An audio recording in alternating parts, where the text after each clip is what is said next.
մեր արտադրողները, մեր արտահանողները պետք է դրան պատրաստ լինեն,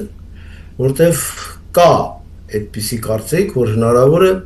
հայ-թուրքական սահմանը բացվի առաջիկա 1 տարվա ընթացքում, իսկ մասնավորապես նույնիսկ մինչև ընտրությունները։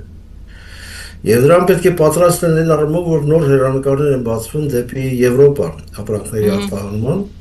Ինչու՞ չէ, նույն Թուրքիա, Մերձավոր Արևելքի երկրները, մի խոսքով նոր ճանապարհ է։ Եվ կա եւ երկաթգիծ, կա եւ փայլուն ավտոճանապարհներ, մայրուղիներ, որով կարելի է այդ արտահանումներն իրականացնել։ Սա լավ հնարավորություն է։ Լավ հնարավորություն է նաեւ Եվրոմիության անդամակցության ճանապարհին։ Մի բան է անդադ ասել, որ մենք գնում ենք այդ ուղղությամբ, մի այլ բան է, որ ուղիղ ճանապարհ չունենք ցամաքային Եվրոպա եւ Թուրքիան մեր հարևանն է եւ կարող ենք այդ ճանապարհները օգտագործել։ Դիվերսիֆիկացիայի համար առումով բավականին նորություններ կլինեն